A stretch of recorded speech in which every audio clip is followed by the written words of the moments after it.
Welcome to the Peaceful World Schooling Podcast, featuring your host, Angela Harters. We are committed to cultivating a peaceful world beginning right in our own hearts and homes. Together, we believe that the world is our biggest and best classroom, and the people and places in it are our greatest teachers.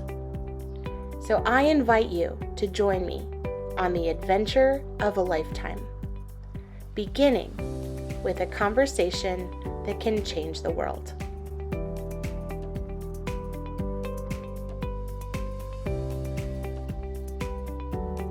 Today's episode of the Peaceful World Schooling Podcast is brought to you by the book Tales of a Toxic Teacher: Exposing the Cycles of Abuse Within Our Schools, written by Angela Harters. In this book, Angela shares some of the shocking experiences that happen behind the closed doors of a public school classroom and exposes some of the many abuses that take place in school intentionally and unintentionally, and no one escapes unscathed. Tales of a Toxic Teacher is available for purchase on Amazon.com. The ebook and audiobook versions are also available for free to members of the Peaceful World Schooling community. If you are interested in becoming a member, just check out the membership link in the description below. Thank you so very much for supporting Angela and for helping to make the Peaceful World Schooling Podcast freely available to all. Hello, and welcome to today's episode of the Peaceful World Schooling Podcast, where we are committed to cultivating a peaceful world beginning right in our own hearts and homes. My name is Angela Harters. I'm a special education teacher, gentle parenting author, and a proud world schooling mother to two amazing children, Sophia and Benjamin. And today on the Peaceful World Schooling Podcast, I have the privilege and honor of introducing you to a friend of mine, Vanessa Hartmann.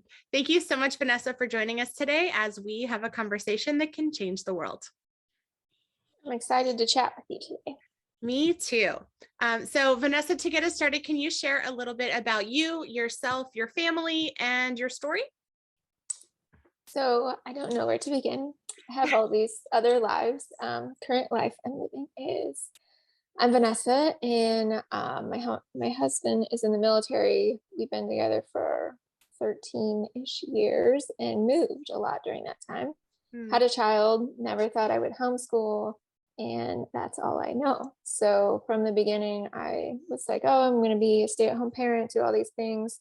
Left the wellness world of my background was I went a little crazy in the wellness field, got a bachelor's, master's, all these certificate degrees to keep up with love, helping people be healthier, happier, all the things.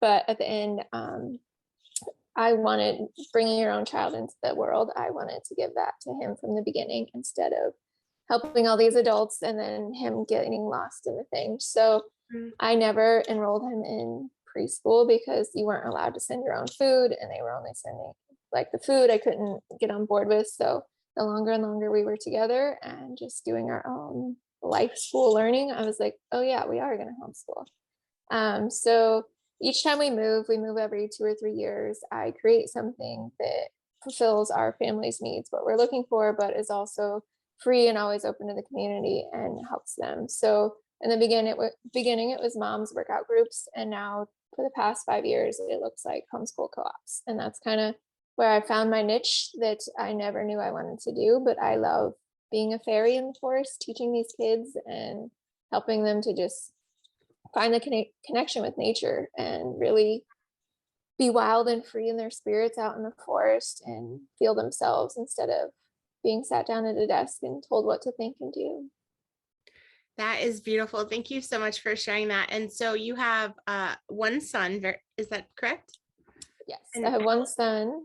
He is 8.5. 8.5. Yeah, the half is very important.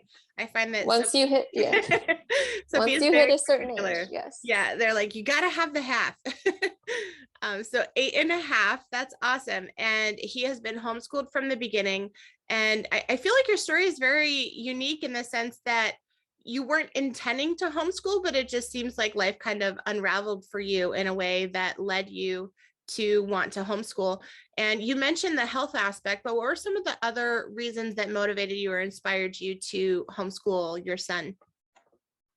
So honestly, in the beginning, it was all just rooted in I couldn't get on board with school lunches. Mm, And then I was like learning more about the different schools and philosophies. And so I learned about the Waldorf school and I went and visited, and it was supposed to be like better quality food and more plant-based and stuff. But then when you dive deeper into it, a lot of times it's not. mm, So, I mean, it depends on the schools. But from there, like kind of, so I joined the homeschool community when Kai was 4, so he wasn't technically school age yet, but I was like, oh well, I can't find a preschool I like, and so I just started joining these co-ops and really learning about all the different philosophies, all the different homeschooling stuff. And the more and more I heard why other people were not doing school and were homeschooling, I was like, oh yeah, that totally makes sense. And yeah. I do believe my son would have been completely fine going to a school. Like, he listens really well. He would have sat at a desk and everything he was told. But I think it really would have crushed like his spirit on the inside, because he would rather be climbing a tree, and he's going to speak up. Like, he would have been labeled a tattletale, Mm, because when he sees something that he like feels all the emotions of everything. So he's feeling these emotions of what other kids are going through. He mhm, would have been considered a tattletale for like speaking up for someone else, like mhm. seeing the emotions and stuff. Yeah. So, at a standpoint of like sitting at a desk and academically, I think he would have been fine. But Yeah. the whole emotional aspect, I think, would have played out like in so many horrible ways in the long run. Mm, that is very true. I think a lot of times parents can tend to just focus on the academic piece of learning or homeschooling, but we really do also have to consider the emotional environment for our children when we're trying to think about what is the best educational environment for my child. And yes, academics, for a lot of people are a factor, but I actually just published an entire book on this subject, but talking about the emotional aspect of public schools that a lot of times parents aren't aware of, that can cause a lot of harm to children. And what a beautiful gift to be able to give him the opportunity that he can be at home with you in a safe, loving environment. But he's not just at home. You're very committed to having him be involved and not just kind of be a hermit at the house, but having him be really in the world. And you mentioned life learning. And we've talked a little bit about my like different, I guess, homeschooling styles in previous episodes of my podcast. I'm wondering what homeschool style resonates best with you. You mentioned life learning, you mentioned Waldorf. What would you say describes your homeschooling style now? So, something I wanted to add before I answer that question is the big thing too I've noticed between homeschoolers, and I think if I would have sent him to school, is he is 8.5 and his imagination still like soars, and they'll like Mm, just bust out the door like playing in the yard of all these things. Where I think I've seen so many times like having neighbors or friends, and as soon as their kids start in kindergarten, from there on out, it's just like, oh, I just want to be on screens from there. And it's mm, really hard to get them to play. Like, they forget how to play. And mm, so that's the thing I've loved to see. Like, he just keeps going of imagination, imagination. But to answer your question, I do a Waldorf curriculum. I consider myself, there's no such thing as like pure Waldorf.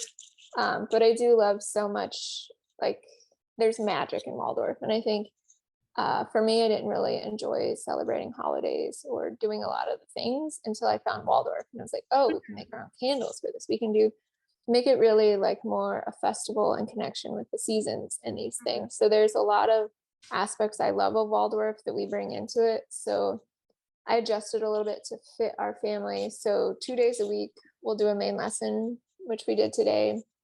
So our main lesson will be from a Waldorf curriculum I get, and then we do 2 days a week with our homeschool co-op. And so I would consider we have like a 4-day week of that stuff, and then we're free the other 3 days to mm, do as we would like to. Um, but I found like Waldorf through like healthier eating and minimalism, and so our house is full of like Waldorf kind of stuff because it makes it so beautiful. Everyone wants all the wood stuff, and like just the art is amazing. So So, for someone who's listening that's not familiar with Waldorf, could you explain a little bit more about what Waldorf is or that philosophy? So Waldorf originated in Germany with Rudolf Steiner, that he built a school for, he was working in the cigarette factory, that they wanted their own school for these kids, but he didn't want it to be only available to those factory workers' kids, and he wanted it to be accessible to everyone. Um, there's a whole history on him in these like books that like you got to be like, you can't be doing anything else to read it. Like it's like over your head books in a lot of ways. But today, Waldorf School still has a lot of that essence of, you wouldn't start a kid in academics until they're 7 by spring.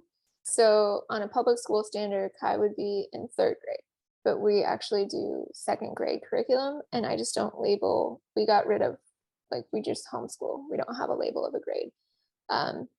They don't have their own, they don't have textbooks. They make their own textbook from their main lesson book. So they're using these high quality block crowns that will last you. They're expensive to buy, but we're still on the same ones after 3 years. So it's really high quality materials, and you're creating your own lessons. So they're learning to read by first like living this story of an M is through a mountain, and they remember the story they're told, and then they're writing it, and then they're learning how to read from their own writing. So it's really, the best way to describe it to me is like magical. Like if you ever go visit a Waldorf school, you're like, I would like to go back to school again, please. Can I start in kindergarten? Can I? So it's just like a circle time. We don't do in the house because it would be weird with just me and him. So that's really why I've created homeschool co-ops, to do a circle time. So we're singing songs, we're doing finger plays, we're beeswax molding stuff, we're doing a lot of fun different crafts. And then really Waldorf, it's amazing how telling a child a story, like instead of reading a picture book, like they might remember it, but once you like get out these little characters and you tell a story, like it stays within them so much differently. So it's really the best way to, so it's hands, heart, head learning. So you're learning everything through your whole being, instead of like, oh, this is the alphabet, let me memorize A, B, like. That's beautiful. And that aspect of telling stories too, that plays such an important role in their imagination, like you mentioned, and how important preserving a child's imagination is. I don't think we realize how crucial it is to hold on to that aspect of being a child, and the beauty that children have, that they can just imagine these worlds and create and picture things in their minds, and dream and envision these things and create these games and play, and how important those aspects of being a child are to their growth and their development, with which of course, when they're in school, they don't have a lot of opportunities to do those things. What are some ways that you guys incorporate his, or feed, I guess, help him like feed and nurture his natural imagination? So another aspect of Waldorf is you learn their temperament. So there's 4 different temperaments: so choleric, melancholic, phlegmatic, or sanguine. And so learning more about their natural like personality, who they are. And then also, how I mentioned to you before, that was a whole different topic that needs a whole different episode, is the human design chart. So really like figuring out who they are, their personality, their tendencies, and then helping foster that. Of Kai is a sanguine melancholic. So sanguine means he's going to hop from one thing to the next. So it's going to be like, Mom, can I build a rocket? He'll run away. Mom, can I do this? And so being like as simple as like, okay, we have this mirror by the table where we homeschool. Sure, let's write it all down. We don't have to do it right now. And then that way, when you're bored, here's a list of ideas and run with it. And then the melancholic side is more like the emotions. Like he's feeling the emotions of, if I build a rocket, is it going to work? What if it gets stuck in a tree? Like all these different things. So instead of kind of telling them all the things, like knowing who they are and being like, oh, Kai, you're a problem solver, and telling him like, Kai, I have a problem, can you help me? And they like light up. So I think it's obviously like getting to know your child and seeing how they're going to change and go through different interests and stuff. But really, honestly, like giving him the space of, I try and be home 3 days a week and not have anything planned. If it is, it's just our hour and a half main lesson. And the rest of the time, it's on scheduled time. So like right now, he's probably building something in his room with magnet tiles and getting into this war reenactment battle. And so I think it's really like, I think the thing parents are often scared to do is give their kids an opportunity to be bored. And when they're bored, like that's when their creativity and imagination like soars. Because then they'll be like, oh, mom, come, like, I'm gonna show you what I did. And so, but if they don't have that time and it's just told how to play and go from school to soccer to choir to Yeah. all the things. Yeah. Well, and I feel like you really hit the nail on the head, because having that opportunity to be bored is really, really, really important. And not necessarily to be bored, but to not have anything scheduled or planned. And I know when I was growing up, I kind of had that very structured schedule. You know, we go to school, and then after school, we have sports and activities and clubs and all these other things. And literally, it's like every moment of your day is planned from start to finish. But that unscheduled time is really when kids discover who they are, they discover their passions, and they really have that space to create something. And so what do you do when he's having his unscheduled time? So I do all kinds of things. I am an entrepreneur in many forms. So still in the wellness industry, helping other people start homeschool co-ops and doing photography. So he knows like there's a point in every day, usually in the afternoon, like this time of day.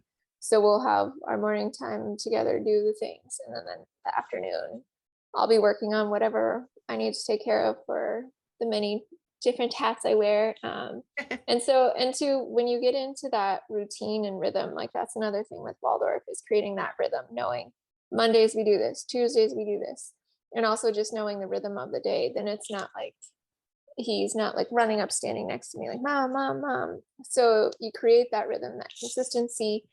And I was actually reading a while back about an average kindergarten or first grade child's day, and it was to wake up, have breakfast in front of the TV, and then they would get in the car and like watch their iPad or their van screen, like to be taken to school. And then they're sitting at like their desks and don't have recess time, and then they're picked up, like same deal, watching their screen in their car, go to their extracurricular activity, then come home and it's already like dark and they're all eating like dinner in front of the TV, and like then go to bed. And I was like, there's no time to like play or read or do any of the things. So just imagining the difference of our life, and instead of that being like 5 days a week, how we are like being able like to wake up slowly and start the day and shift to as needed. Like it's awesome that we have this flexibility to be like, okay, I can see you need a little bit more time before we sit down and we start our main lesson.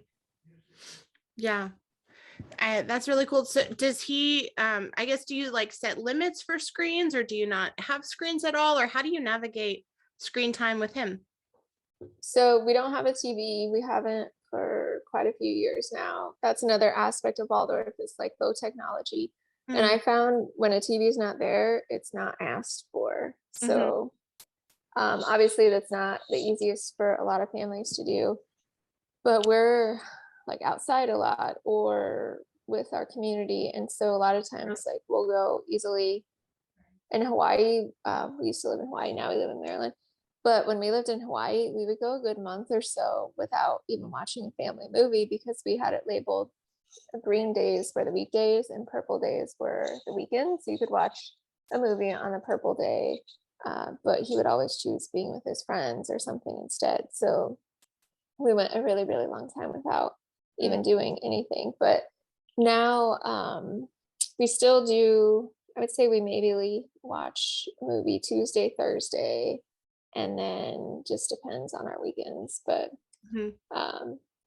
yeah, so it's pretty like I have my go-tos of say like I need to do a podcast interview or I need to like really work on something and he's been playing for hours and he's just bored. Like then I pull out Sparkle Stories and it is, I love listening to it too. I'm like, yeah, you can sit by me and listen to a Sparkle Story while I finish. Like, what is Sparkle Stories? I've never heard of that before. So I believe the family that created it is a Waldorf family that they had their children in Waldorf education too. So, I mean, there's amazing podcasts out there, but they have advertisements. And I like love the Circle Round podcast, but as soon as the advertisements come on, like I'm lost. So Sparkle Stories has no advertisements. It's broken up into age group. It's broken up into like if a child lost like a grandparent, you can look up stories. You can look up Wow. stories for Christmas, for Halloween. Like, so it's categories and age group, and it's different characters too. So for a long time, like Kai was so attached to Martin and Sylvia that was like his siblings. Like, but Aw. that too can inspire creativity because he'll listen to a story about like them building their ferry boats for spring, and then I'll watch him build his ferry boat as Yeah. he's listening to the story. So it's great ones for like if they want to draw or color or just listen, or Yeah. they might be like, oh, I want to do this too, I want to build Mhm. this. So I'd say actually that's something I've consistently done since he was probably 3.5. And so these stories are like so deep in him that he knows like, oh, it's almost Thanksgiving. We need to listen to this Martin and Sylvia one because we're getting on a plane too, and I need to plan my trip. And he's like drawing his map, and so it's like Awesome. $10 a month, but the best like $10 I could spend in homeschooling a Really? month. Yeah. That's really cool. I'll have to get the link from you, and I'll make sure that I share the link to that in the show notes. I'm familiar with the Circle Round podcast, and we listened to that one too. But yes, they do have advertisements on that one. But Circle Round is free, and I'll make sure that I include the link for that as well. So if you're looking for awesome ways to incorporate stories or audiobooks or dramatic stories, I guess a lot of times they do dramatic stories. On via podcast or whatever, those are some great resources I think that will help you increase listening to stories throughout your day, because you're right, Vanessa, earlier you said that yes, reading picture books is good because then they're able to see the pictures, but there is something really unique that happens when a child is able to listen to a story and imagine and create that world for themselves in their own brain without having like an illustrator's idea of what that should look like. And that is definitely a part of cultivating a child's imagination when you have them being able to listen to audiobooks and things like that, or these stories that are on there. So thank you for sharing that resource. I'm really excited to check that out. That's really cool. So one of the questions also that I was thinking about is, I know that your son is an only child and you guys do travel a lot. I know that you are passionate about creating these co-ops and stuff. And so I'm wondering what has inspired you to create co-ops, and what is the benefit for a homeschooler being a part of a co-op? So I think anyone, no matter where you are in life, what you're doing, we all need community. And especially when you're a homeschool, there's like so many different types of homeschoolers, too. Like there's people homeschooling to get their kid ahead and wants to like accelerate the academics. There's homeschoolers that are more like me, that's like slow down childhood, and we can learn to read anytime we want. Like, but let's learn mindfulness in the forest first. And I love leading. I love teaching. I never thought I would be singing songs in the forest, but I do. And I love it. Like I think too, it helps me reconnect with my inner child and heal in so many ways that I can give this to kids and I can do the work, plan and execute it for them. And I love it. And for me, I wanted to always create a homeschool co-op day where people looked forward to it and they walked away like, they're like, oh, I feel so good. And I can't wait till I come back. Because too, yeah, people will think it's about getting the kids together, but it's also, that's one awesome component about it. But it's also, as parents, how much are we challenged of like, you're doing what? You're doing like Kai's doing what? You're not doing that. Like, and you need people to also be doing similar things to you, to know you're not alone, to feel supported. And then when Aunt Becky's like, Kai doesn't know how to do this, and you're like, yep, Kai doesn't know how to do this, but he's a really awesome kid. Like, you compliment everything else and you're confident, you don't feel like, oh my gosh, I have to go. Like, so everyone needs community and any belief system that is really important to them. Because if it's something that like we're keeping continually like thinking and upsets us, it's important. And so to find those people that feel the same way, and that way too, like you're giving your child, like, so say me and this group of people I'm with, like they're like it's important for them to have their kids out in nature, to slow down childhood. that means Kai's getting friends that are in those same value system too. So it's so easy for them to like pick up sticks and become friends. And yep, let's go build a teepee and climb a tree. And you do that, I do that too. Oh, you don't have a TV? I don't have a TV. Like it's not a big deal. So then they don't feel, like they're different or left out. Yeah. And they get to really just enjoy childhood. I feel like a lot of people don't realize how special childhood is. Like it's this once in a lifetime thing, and it's only for so many years. And they can be in it and then instantly be out of it, depending on who they're with, like who their peer group is. So I create co-ops for myself of having this community, but also I know myself and I can do a lot of work to help other people that not everyone has the energy to wake up and be like, I'm going to create a co-op today and I'm going to lead it and do all this stuff. And honestly, it gets easier and easier the more years I do it. I don't plan as much as I used to. I can wing a bunch of stuff, but it's very fun to see kids out there and the conversations they'll have too. Of most of the things I would teach them, like Forest Fridays, I do a lot of mindfulness. So for them to like come back and be like, Miss Vanessa, I got stung by a bee and I tried to do your breathing technique and it was really, really hard. It really, really hurt, but I tried. And so they're listening and they're trying. And then I'll even hear them like to each other, like talk about like, oh, Kai's mom said this. And I tried like, so it's cool that, like I feel like I get to be a kid all over again. And I love that. And actually, one of the ways that you and I had connected here in Maryland was through your soccer program that you did. And I remember I was asking you like, well, how did you do this? And you were just sharing that Kai really wanted to play soccer and he wanted to have someone that he could play soccer with. And due to COVID, everything was kind of like shut down. And so you just created this opportunity for homeschoolers to come and play soccer. And I mean, I want to say there were probably like 40 kids, maybe, I feel like, that would come out like and play soccer. And I mean, that was like such an awesome time. And it was so great to see the kids doing something that they loved. And I really want to thank you for taking that initiative to be able to hear what your child was wanting. Like he wanted to play soccer. And then you responded with that initiative of, I'm not just going to provide this opportunity for my child, but I'm providing this opportunity for all of these other children as well.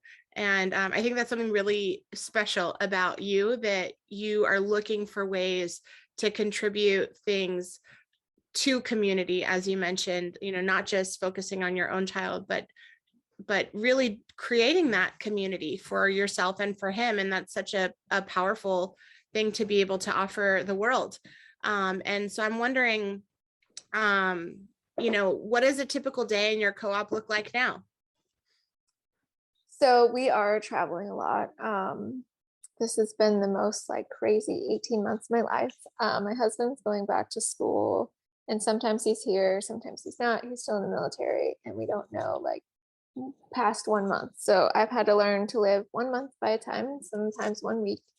And we probably have traveled more than we've been home. So depends if we're traveling or if we're here. But if we are here, Monday, Wednesday, Friday, we hang out home or we'll go do something with friends sometimes. Tuesday, Thursdays at the co-op. Now, last year I did like a Waldorf in the woods and we were at the farm one day. And then now we're just at the farm 2 days a week because I couldn't really take on leading a co-op and not being here. But my favorite way to lead a co-op is to kind of structure it like it would be a outdoor Waldorf school in the beginning and then like just extended pre-play in the end. So from 9 to 9:15, like people would arrive. 9:30, we would do a circle time. It takes about like 30 minutes or so. And in the circle time, I would sing songs to start. So it's all about transition. So like you have this one song to start and people know you're starting. You have a song to sing when they know it's time for free play. You have a song you sing when you bring them back in. So it's consistent and they know like, oh, this is where we are. So during the circle time, we'd have a theme of the month, especially if it was like fall or spring when we're changing seasons, it'd be all about that. Waldorf also has a lot of festivals they celebrate. So something that is significant for that month that flows into the next month. And we would have a finger play, a verse, usually. So I would bring picture books and read those in the beginning. and I would end with storytelling. So I would bring both aspects in, because even now at the farm, like I have teenagers that like love listening to the book. They're like, I want to hear. So picture books do catch their attention still. Yeah. So after circle time, they would go have free play, then bring them back in for a fruit bowl snack, which is fun to have every family bring a different fruit, and you're cutting it and mixing it together. So that's this community aspect of, this is my blueberry, but you're bringing all of these other things. So here's our fruit bowl. And we would talk about like, oh, red fruits are good for our blood.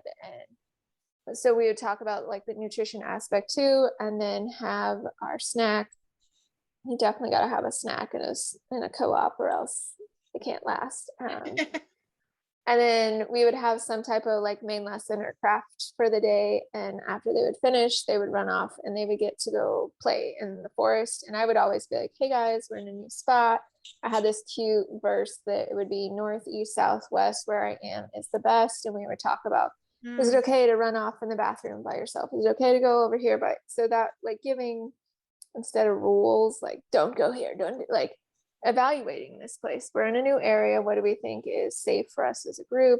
And so, and then we would, once they are in their free play time, like we could always see them still, but I would do a mom's circle check-in, and dads were always welcome to come too. Sometimes dads would come, but more likely just the moms.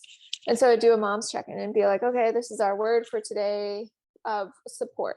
And be like, share whatever you want. Like maybe you're feeling really supported, maybe you're not feeling supported. How can we as a group, as a community, support you? And that's the one thing I think that makes co-ops thrive more than anything, because you could be sitting in this circle with 10 other people and not know anything that's going on unless you ask. Yeah. And so I've had many friends from those now walk away from marriages that they were being abused, that I would have had no idea unless I asked this question. So really too, I would always also make it of like, hey guys, this is what I'm thinking, this is what I want to do, but I'm always open to feedback. Tell me what you love, tell me what you don't love, tell me what you're uncomfortable I'm doing. Like if you're uncomfortable with another family, like tell me. Like I want us to thrive, and so you gotta tell me. That sounds absolutely amazing. And I love the way that you kind of set all this up. And I really like the singing songs for transitions. I feel like that's such a fun way to do transitions, is through song. And actually growing up, my mom loves musicals, and so we used to grow up with musicals and singing and all this stuff happening all the time. And I used to pray, like, please let me grow up in a musical. I just thought it was so cool how they could be in the middle of this, crazy time, and then someone would just bust out in this song, and just the power of song in whatever situation that you're going through, and how it really like impacts your mood. And so that's something we really actually love too, is like singing throughout our day, although we don't have like a specific transitional song to do, but just that aspect of incorporating song and music I think is really important, for kids and even for us as adults too, because music has power, and it has an impact on the way that we're feeling. And so with the transition songs that you use, are they like songs that are from YouTube, or what are ways that I guess other families might be able to use similar songs, or I guess the songs that you guys use to help with transitions?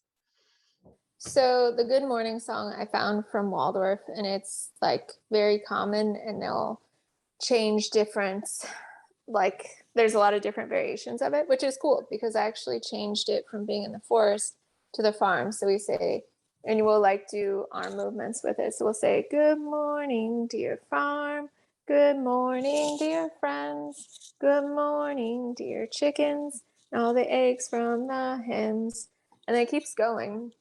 But I change it to like, if Kai's like having a hard time waking up and stuff, I'll be like, good morning, dear Kai.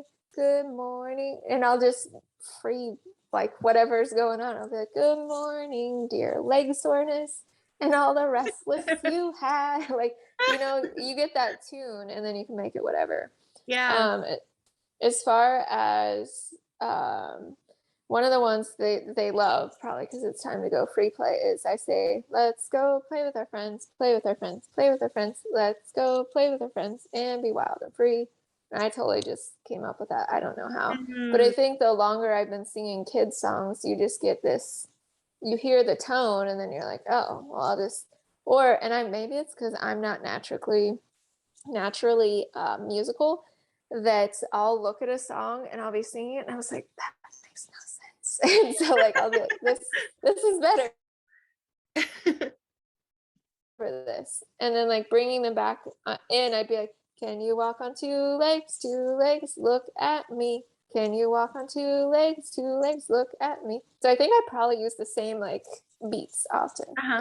But then, and it really, I guess it doesn't matter at the end of the day. Like, we're not trying to teach them to be perfect with music. And that was my whole thing. It's actually funny. One of the first co-ops I was in, I was like, I will lead anything except for the singing. And then that co-op kind of like went off and a lot of them enrolled in school. And I was like, oh my gosh, I'm going to start a new co-op and I have to sing in the forest. And but now I love singing. I loved singing as a kid. And I just stopped one day. And now we'll be at like family events or in the forest and I'll be singing something and my friends are like, Vanessa, you can actually sing. And I was like, oh, it might have been my 5 years of practice in the forest trying to tell kids, if you see, my challenge to them too is like, if you see or hear an adult say, I can't sing, go up to them and make them sing. Like everyone can sing.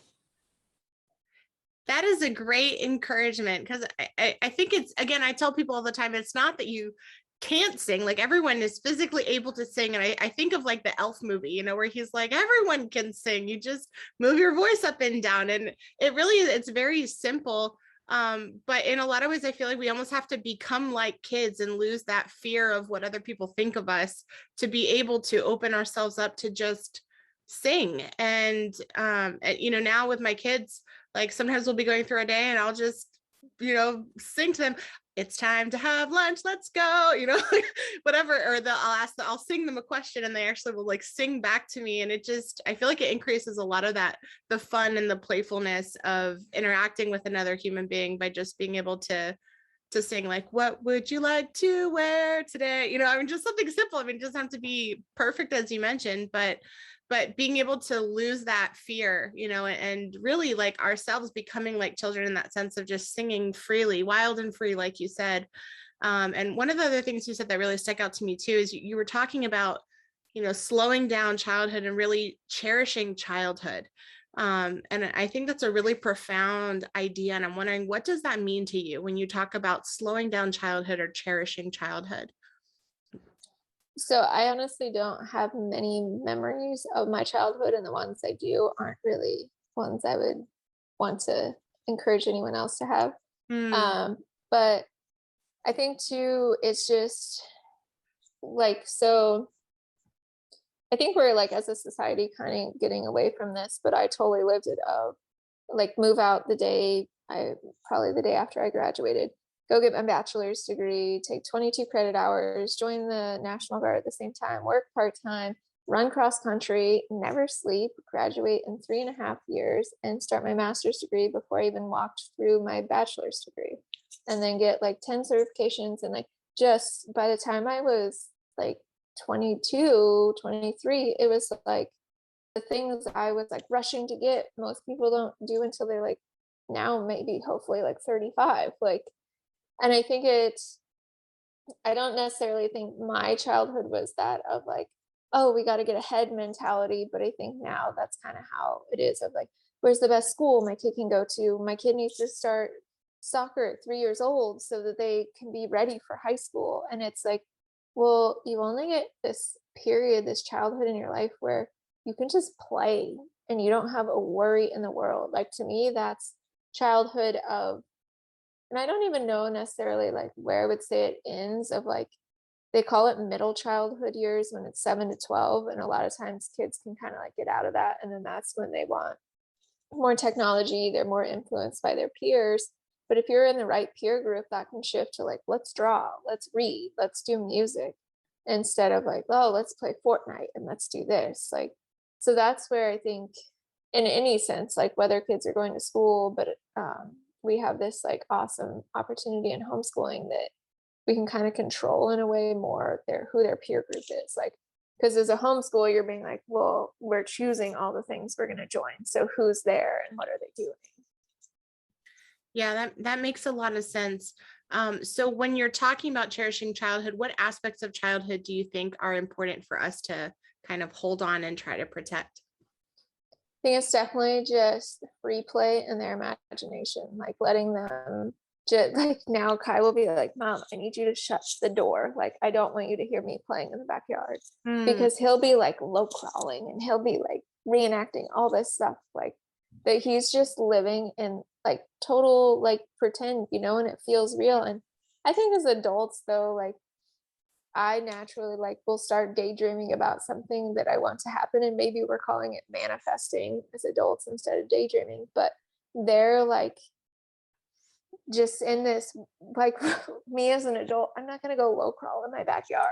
Like I'm not gonna like act out like whatever I want to play. And they have this full confidence and just like they're truly in the present moment, just playing freely, like without being like, oh, I should do this or I should like, did I mess this up? Like they're in their mind just fully of play.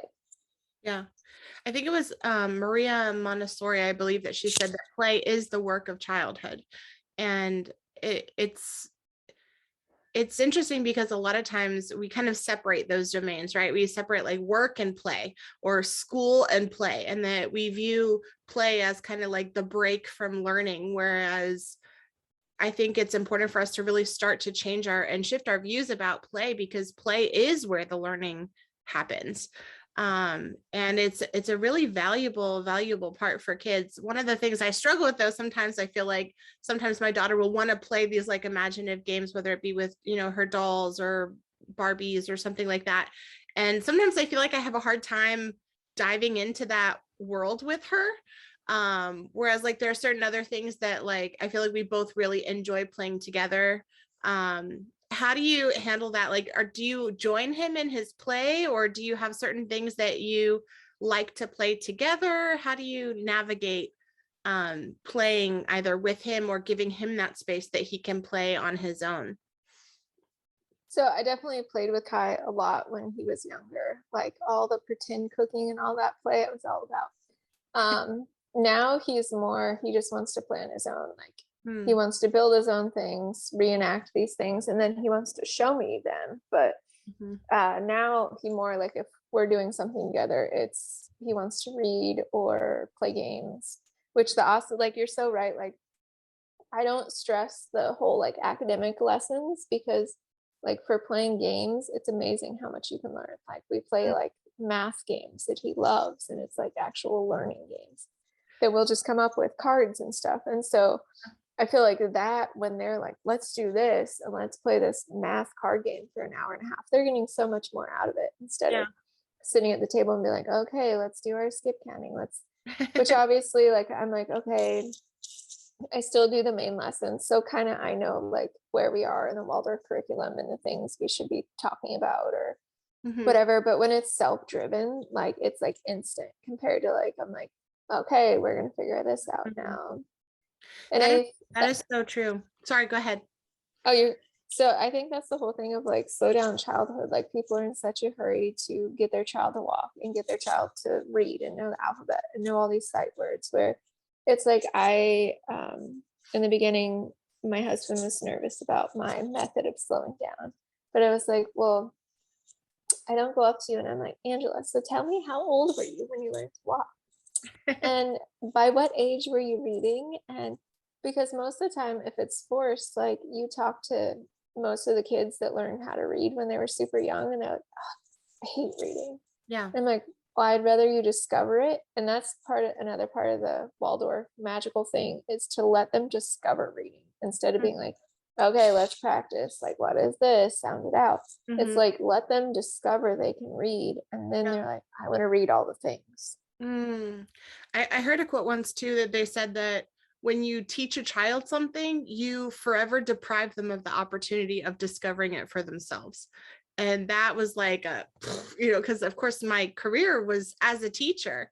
And I really saw that that was the case. Like when I'm taking the initiative to teach them something and they're missing out on the opportunity to discover it themselves, it's just a completely different dynamic, especially in their understanding. Like, and so I actually shifted a lot of the ways that I would do my classroom to where I would provide them with opportunities where they could discover, whether it be verb conjugations in Spanish or whatever. And sure, I could have stood up there and been like, okay, these are the verb conjugations in Spanish, and there it is. But the fact that, they had to figure that out for themselves and they had to discover that for themselves, I feel like it really internalized their learning in such a unique way.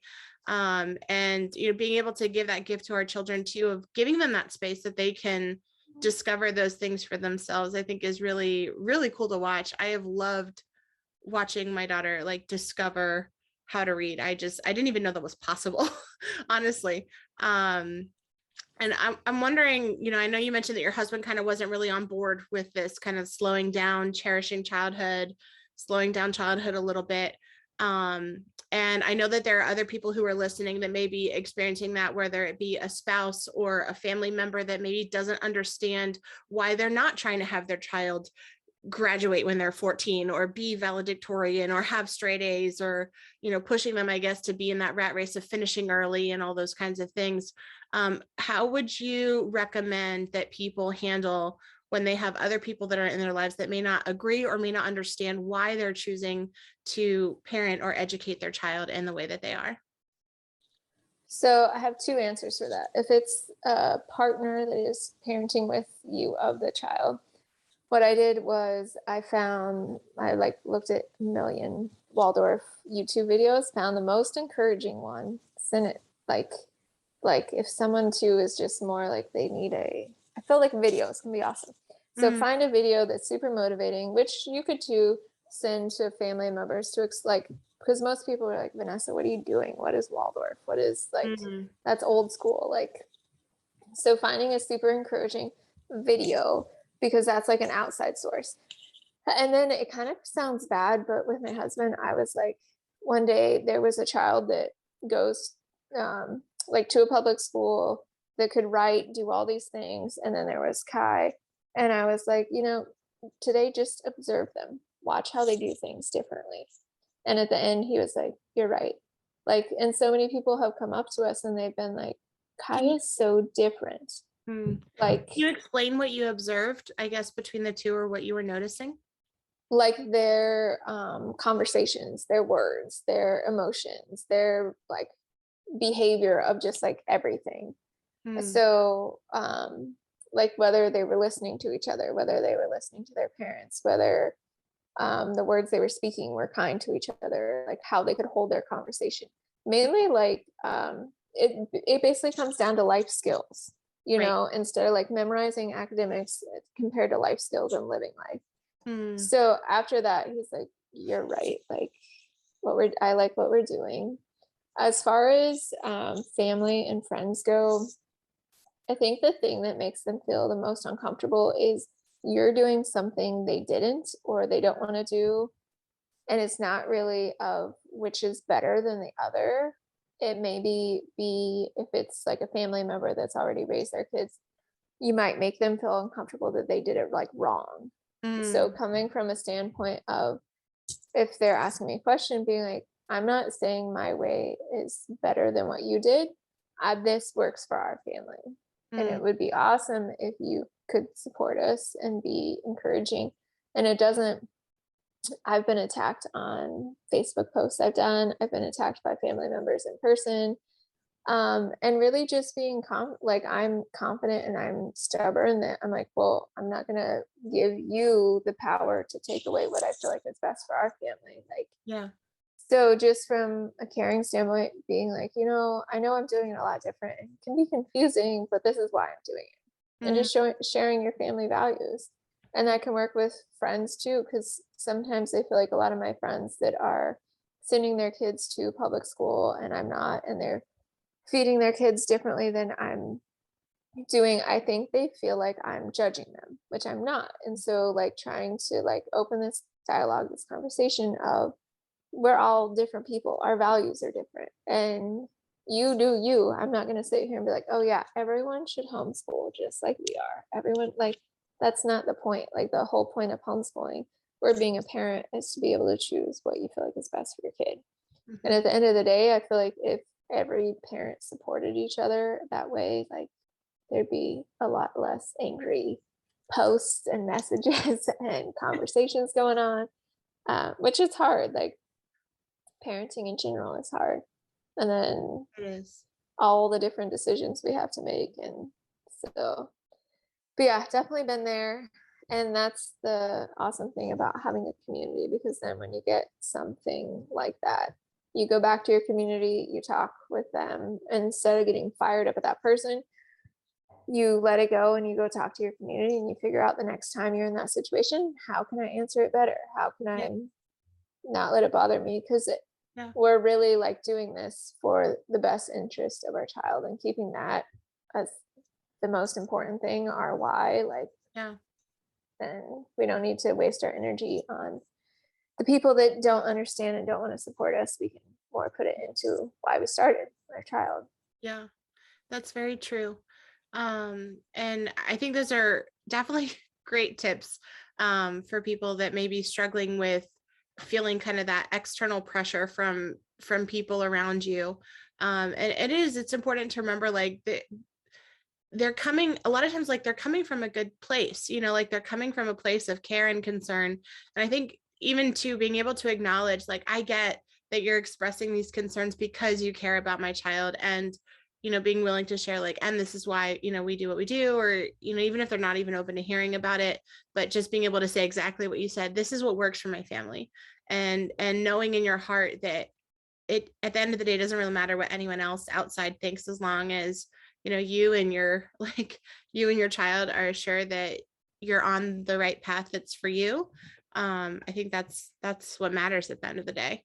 And I love that you also mentioned sharing the videos. I think sharing videos is also a great way to be able to communicate, I guess, like, values, and kind of give people an opportunity to see something different. A lot of times people aren't so excited about, whether it be reading a book or an article or something like that. But I feel like videos can really show people, like the visual and the audio aspect of what what an alternative life could possibly look like, and what is possible for them and for their family. And to be able to have them, kind of open up through seeing those videos and stuff. And actually, that's one of the reasons why I made my own introduction to homeschooling video. And if you're interested in checking that out, I will make sure that I put that in the description for you guys, because I definitely saw the value in that. I felt like I was kind of getting sick of repeating, the same things over and over and over. And I was like, you know what? I want to be able to create a video that someone can just share with someone who's not sure, maybe doesn't understand why someone might homeschool, or specifically why someone would want to unschool.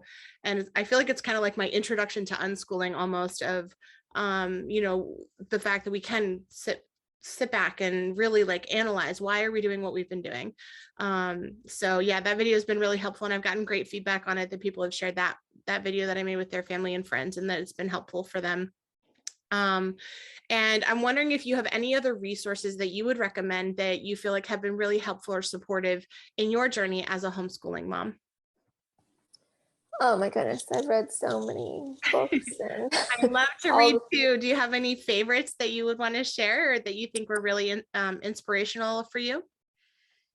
So I don't think there was like one book that was like, oh yes, I'm gonna homeschool. Like, a lot of people read like Wild and Free, You're the Brave Learner, and all this stuff. And I feel like I was already doing all those things. But and even like Simplicity Parenting is good, but I was already a minimalist. So like reading these things, I'm like, yep. There was a book I read about the middle childhood years recently. It's like Thriving Child.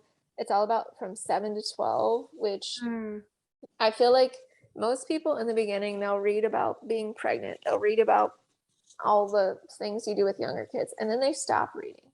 This is the book I feel like every parent should read, that's all about just 7 to 12, because so many things are going on during those years. And so there's a 7-year change, a 9-year change, and a 12-year change. And just being able to recognize why they're doing something helps you instantly be like, okay, don't get upset. They're in this change and you can recognize it.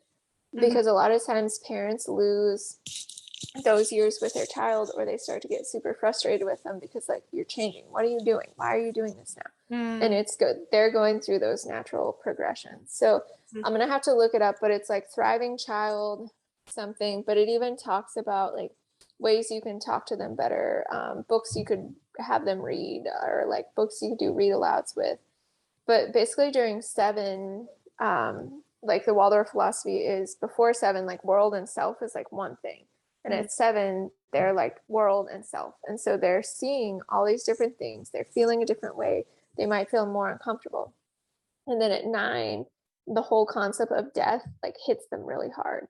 So they can become really anxious. They can, like any movie where the mom dies in it, Kai's like, not watching it, not watching it. Because then they start to realize like one day my parents are going to die, and they're feeling, and that's a really like hard emotion to feel. So knowing how to like just see the behavior patterns change and be like, hey, are you thinking about this? Are you feeling this? And it kind of like, I am, mom. And then like talk to me for like a good hour. Whereas if I wouldn't have read this book, I would have been like, what is he doing? Like, this isn't normal. And then 12 is all, you know, like starting to enter puberty and all the things. And so she's got a lot of great, I think she wrote like Happy Child, Happy Home or something, which I never read that one. But yeah, I'll send you the information, because that one, if you have a child in those middle years or even a 6-year-old, read it before they turn 7. That's wonderful. I will definitely have to get that book because Sophia's 7.5. So I feel like I'm at a great time. I'll have to add that to my book list. But thank you so much for recommending that. And before we close, I want to ask if you could have one piece of advice that you would want to share with someone who's listening that either is considering homeschooling or maybe is just starting their homeschooling journey. What piece of advice would you like to share with them? That's hard. I have so many. Maybe your top 3. I think a lot of people don't realize like this is your child. At the end of the day, you know them best.